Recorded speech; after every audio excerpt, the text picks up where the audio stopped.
Ano ba kasing ginagawa natin dito? Alam mo, huwag ka na masyadong maraming tanong. Ha? Di ba dito nakatira yung asawa mo? Wala ka nang pakialam doon. Tara na nga. Halika, pumasok ka.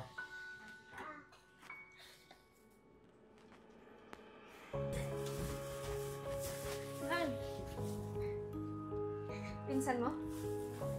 Hindi. Si Hazel. Nabuntis ko. Bakit? May reklamo ka? Ba't mo yung dinala dito? Ako masusunod sa bahay na to. Wala kang pakialam kahit sinong daling ko dito. Konting respeto naman sa akin. Anong respetong sinasabi mo? Bakit? Sino ka para respetuhin ko? Suksok mo yan sa kukote mo! Na wala kang pang-inabang sa bahay na to. Buti pa nga to eh. Ilang buwan lang kami nagkakilala, nabuntis ko agad. Ikaw sa tagal natin pagkasama, hindi mo man lang mabigyan ng anak. Pasensya ka na. Saan ba ako matutulog? Saan ka matutulog? Eh di dyan, sa lapag. Ba't may karapatan ka bang tumabi sa amin? Wala. Sige. Tara na. Bakit mo ba kasi ako dinala dito? Bakit? Anong masamang dinala kita dito? May bala ka bang tumulad sa babae na yon? Wala naman, pero respeto na lang sa kanya. Respeto? Nakita mo ba yung ginawa sa akin kanina? Tanga ka rin ba? Kung hindi ka lang buntis, wala ka dito eh. Nanggigigil ako sa'yo. Alam mo, nakikita ko balang araw wala ka rin kwenta. Huwag mo naman ako idamay sa init ng ulo mo. Alam mo nung buntis ako. Wala akong pakialam kung buntis ka. Wala kang karapatan na pagsabihan ako ng ganyan. Bakit? Sino ka rin ba sa tingin mo? Di ko alam bakit ikaw pa yung pinili ko. Ano? Isang beso pa sa akin sabihin yan. Makakatikim ka sa akin. Matulog ka na. Panira ka ng araw.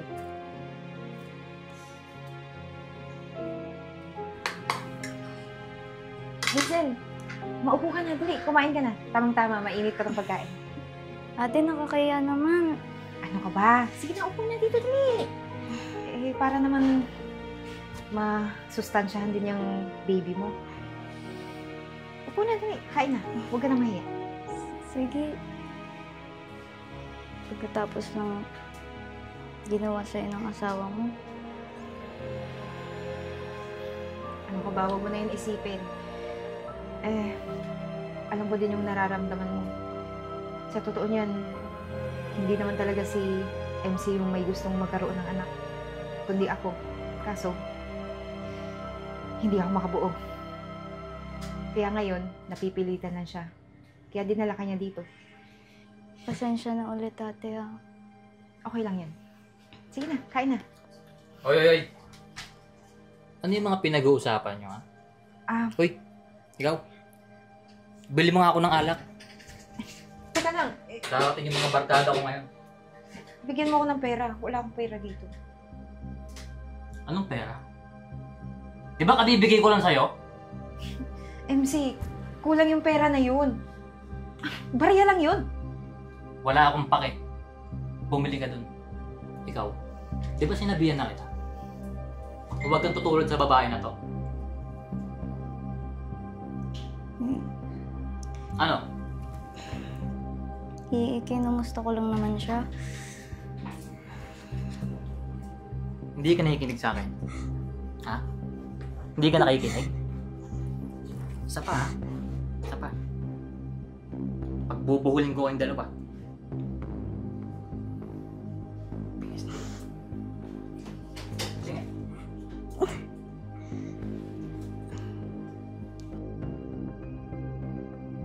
Cheers!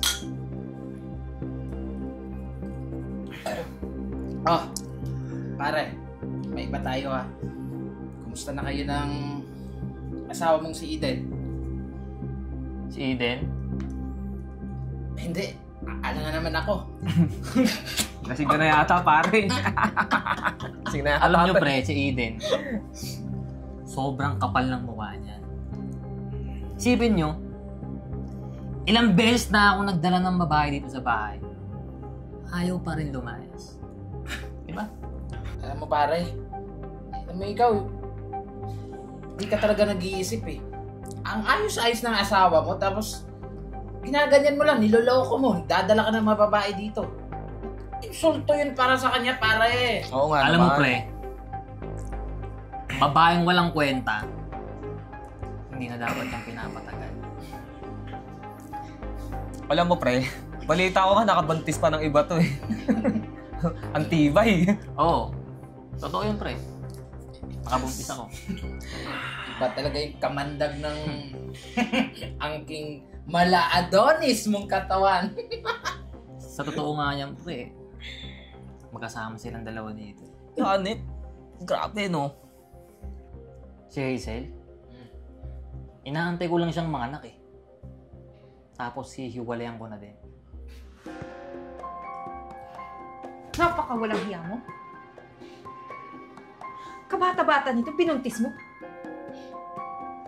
Tapos iiwan mo kapag nanganak na? Ano to, laruan? Hindi ka na naawa sa bata? Totoo ko ng lumaban. Bakit? Hindi ba? Alam mo, nawawala yung respeto ko sa'yo. Alam kong asawa kita, minahal kita, pero sumusobra ka na. MC, nagtiis ako. Kasi akala ko magbabago ka. Pero anong ginawa mo? Nambuntis ka pa ng iba. Dinala mo pa dito? Tapos hindi mo pala kayang panindigan? Alam mo, nariring din na ako sa'yo. Kung ako sa'yo, umalis ka na lang. Hindi ka ba nahihiya sa mga kasama ko? Pinapaalis mo ko sa sarili kong bahay. Oo. Dapat nga ikaw nga eh! Oo! Umalis ka dito! Umalis ka! Umalis kayong dalawa. Umalis kayo. Labas! Labas!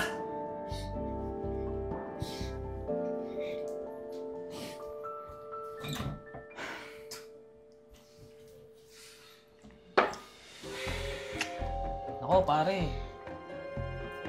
Hindi na maganda ihip ng hangin dito. Ganyan pala ugali mo sa mga babae. Alam mo pare, dati tinitiis lang namin yung ugali mo eh.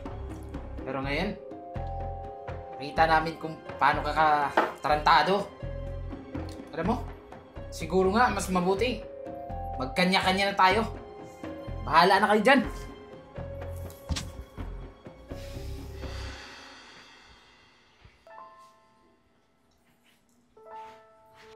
Ako, laki-laki na ng inaanak ko, ha? Gwapo-gwapo pa, oh. Oo nga eh, ang kulit-kulit na din. Oo, ikaw. Tingnan mo. Buntis ka na. Kaya nga, akala ko dati, baog ako. Eh, sabi ng doktor, na-overstress lang. Pero sa ngayon, may blessing na ako. May blessing ka na. Ikaw magiging ninang nito, ha? Siyempre naman. Sid, Din. Tulungan nyo naman ako. Hirap na ako. Bumalik na kayo sa akin. Ano ko ba siya? Yung anak natin? Huwag mo nga kami mahawakan. Di ba pinagtabuyan mo kami? Ano ko ba siya? Huwag mo nga hawakan ng anak ko. Sige na, bumalik na kayo sa akin. Parang awa nyo na.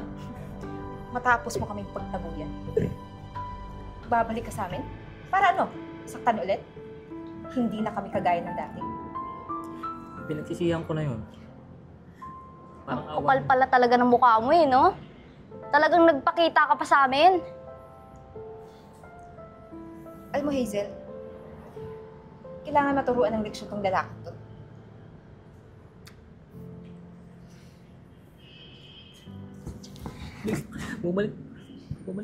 Bumalik na kayo.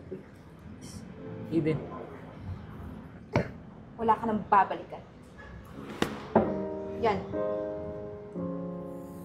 Para sa pananakit mo sa akin dalawa. Dito ka, baby. Ikaw naman naisip. Yan. Para sa pambabasura mo sa amin ng anak mo. Alam nyo, sumusobra na kayong dalawa eh. Sige, subukan mong hawakan yung mga asawa namin.